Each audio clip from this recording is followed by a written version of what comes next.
Hey everybody, I'm Trevor. I'm Vincent. We are the Anthony and Todd Show, and today we're going to be checking out the latest mixtape by Jaden Smith, The Sunset Tapes, a cool tape story. Yeah, we're going to listen to a Sponsored by Scotch Tape. Cool tape story using entirely Scotch tape. It's just Jaden Smith going up to the mic and just making crinkling noises like this. That's it. And then he tells how the Grinch stole Christmas. That's Tyler. That's his boyfriend. Same thing. Jaden Smith is a California rapper, probably more well known for being the son of Will and Jada Pinkett Smith, who are a huge Hollywood power couple, if you didn't know. Jaden Smith is known for being a child actor in movies like The Karate Kid, After Earth, and The Pursuit of Happiness. One of these things is not like the other.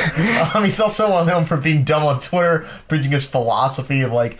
how can you see if you don't have eyes? How are mirrors real if our eyes aren't real? Or something if my nose is fake, what does that mean for my earlobes? He's also well known for being Tyler, the Creator's boyfriend. He announced at Camp Flognaw, and I don't think it's true. I'm just going to keep on saying it's true until I see some repercussion of it. So there's been no repercussions. So I will keep on saying it. Jaden Smith in 2017 released his debut album, Sire, which was kind of a huge mess of a lot of different sounds, and some people really hated it and some people really loved it, but Jaden Smith, I feel like, put his heart into it and made some actually really good stuff. He did a track with A$AP Rocky, Breakfast. Song Icon is iconic and honestly one of the biggest bangers of 2017. I didn't realize it until like this year.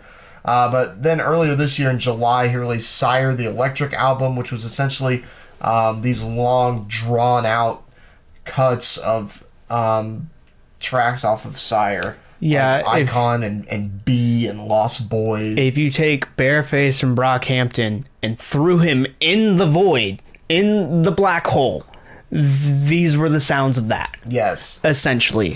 Which brings us to the Sunset Tapes, a cool tape story. It's 36 minutes, 11 tracks, and it is features. Cool. It's just Jaden. And it's cool. It is approximately 45 degrees. It is a cool tape story.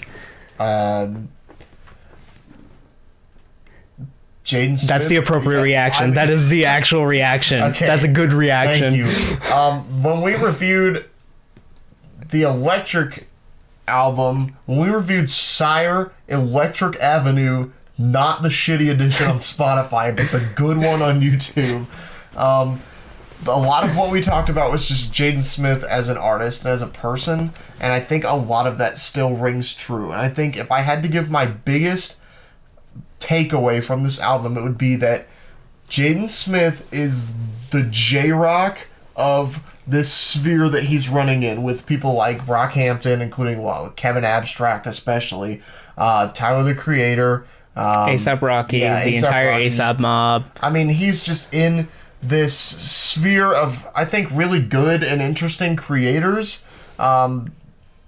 More so Tyler and Brockhampton, and less so the A$AP mob. Because they're all asleep. But still sometimes. But Jaden Smith is just not...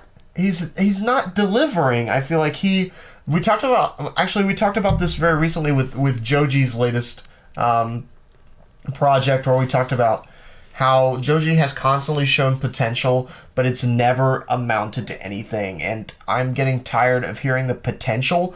I think the same can go for Jaden Smith. He produced Icon. I don't want him to be a one-hit wonder, because I think that Icon is an outstanding track and it's a lot of fun. And I think that Jaden's personality plays really well into this sphere. He's obviously got a ton of chemistry with Brockhampton and Tyler, and they obviously like him for some reason and like the music he's producing.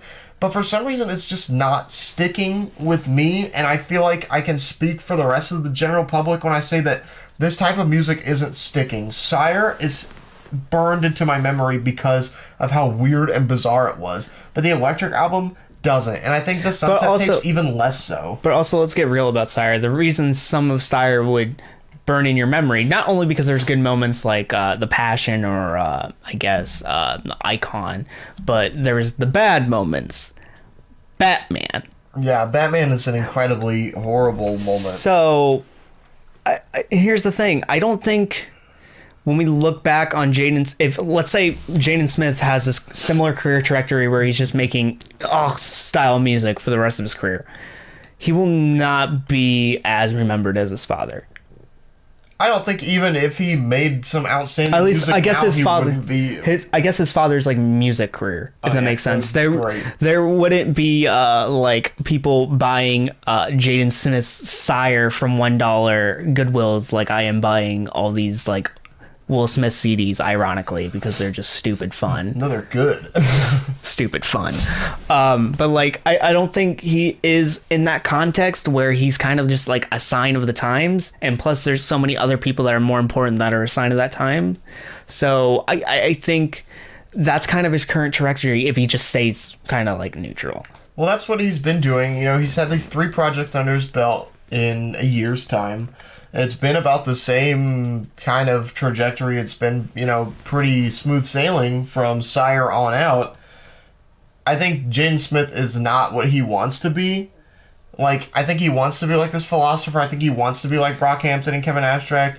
And he's using kind of some of his star power in order to do that. Like, obviously, being a child actor starting out, that boosted his career. Being Will Smith's son already puts him in like a powerful position. Being like born with that like golden spoon in your mouth. Yeah, he's already born with this status, and I don't think that he's incredibly like, I'm the son of Will Smith, blah blah blah. Like he's pretty good at distancing himself from that. Yeah. But I think it's impossible to not talk about the fact that he is the son of Will Smith because his father's done so much. He was born into a star's life. He was born into this Hollywood life. He's making music now, but the music is kind of just bland. And I think he wants to be better than his dad. I think he wants to be something different than his dad. He wants to be something different than a lot of the other people that are making music right now.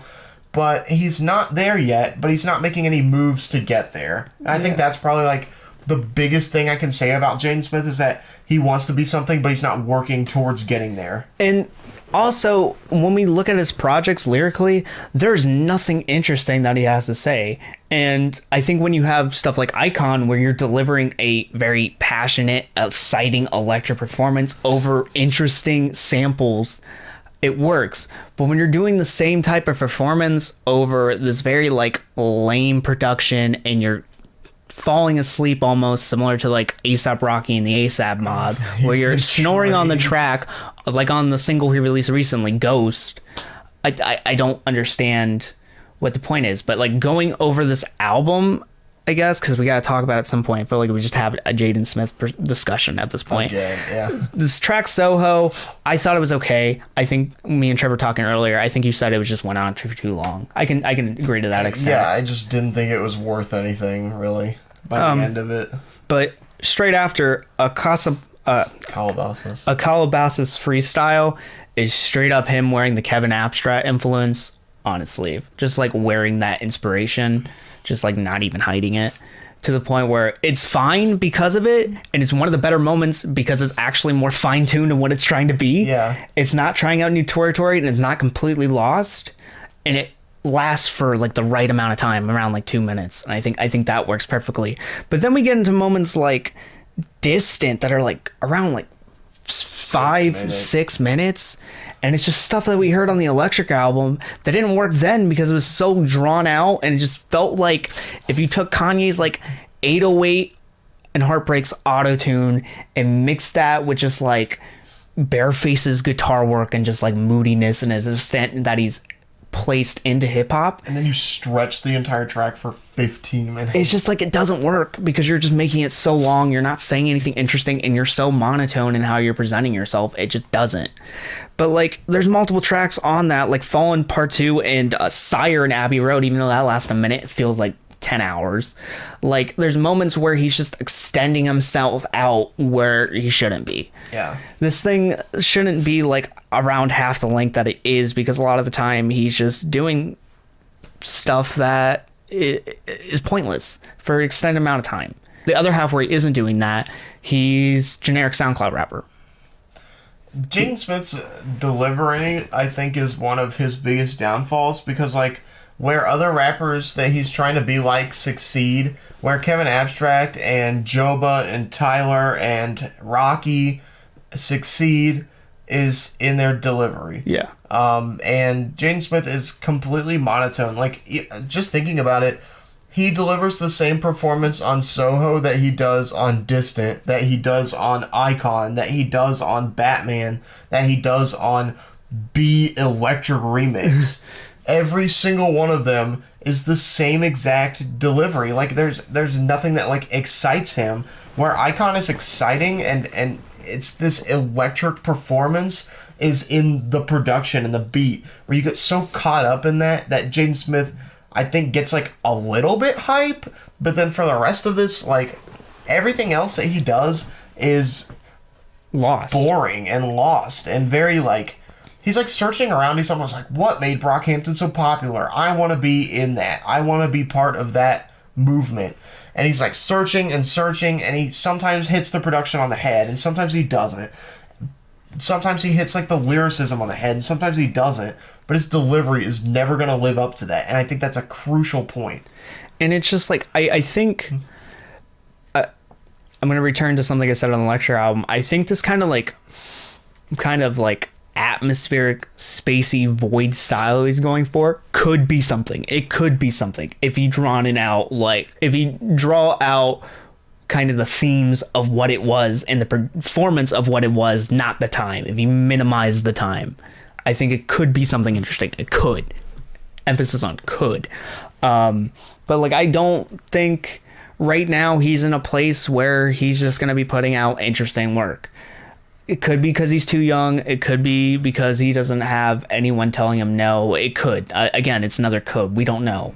But like, I feel what would help him best currently at this point is working outside himself, if that makes sense. I don't think working with like A$AP Rocky, while maybe an interesting collaboration, will work. I think Tyler would probably work more. I'm not saying, like, I don't know, like, almost in like a mentor sense, I think that would be interesting. But like, I think even it has to go past that. It has to be someone who's like completely like out of that like circle or realm of artists that kind of know each other. It has to be like someone who is kind of like well balanced, I guess, in like the music they make, to kind of like mentor Jaden to be like, okay, I like this, or even like produce for Jaden to be like, okay, let's do another take of that. Okay, let's not have this track be 5 minutes. He needs someone to essentially counterpoint him. And if Jaden's fighting for something, if he's fighting for this track to be 5 minutes, there's probably a good reason why it would probably be 5 minutes. And I think having someone like almost a designated person for him to bounce ideas off of, that isn't someone like his dad, isn't someone like his sister, isn't someone like even like Kid Cudi, or like someone who's actually a mentor, like someone, I don't know, even of his age, I think would help. Someone he can bounce these ideas off of. So he, like, that has to deal with these, like, 6 minute tracks. And it's just like, yeah, I just listened to this on the drive here. I wanted to turn it off after the first minute. Like, just someone to tell him, no. Just, like, do not rap about Batman. It's very corny. Just, like, someone, he needs that, like, balance. And I don't know who that is. I think that's a more issue for him to find, or whether he even wants to find it again. If that would be something he's even interested in. But like, I think it would actually like help him out a bunch if he just found that like person outside him. Yeah. That's really all I gotta say. I just think, in a sense, I think I like this more in Sire because it's shorter. But in another sense, I don't like it as much as Sire because there isn't as big of highs like there was on Sire. Moments like Icon or The Fallen, or The Passion, I mean. But yeah, this is just like, as you said, I'm just like, you can say someone has potential until they release like 40 projects, and it's like, where's the potential? Yeah, what happened? Yeah. I think, yeah, we're just going to leave it up there. If you want to talk more about music, we have the weekly podcast every week on Apple Music and Spotify called The Anthony and Todd Show. The link's down below in the description. It's the best of the show in audio form. Take us on the go with you. Take us on the road. Take us on the show. And if you want to talk with us about music, we got a Discord down below where you can chat it up with us and other fellow boyos about music. Links down to that also are down below. And if you want to watch another one of our videos, I'm going to put the Sire Lecture album review on screen. If you want to see us rant about Jaden Smith again on that will also be there. So until next time, guys, I've been Vincent. I'm Trevor. And see you, boyos. Bye, everybody.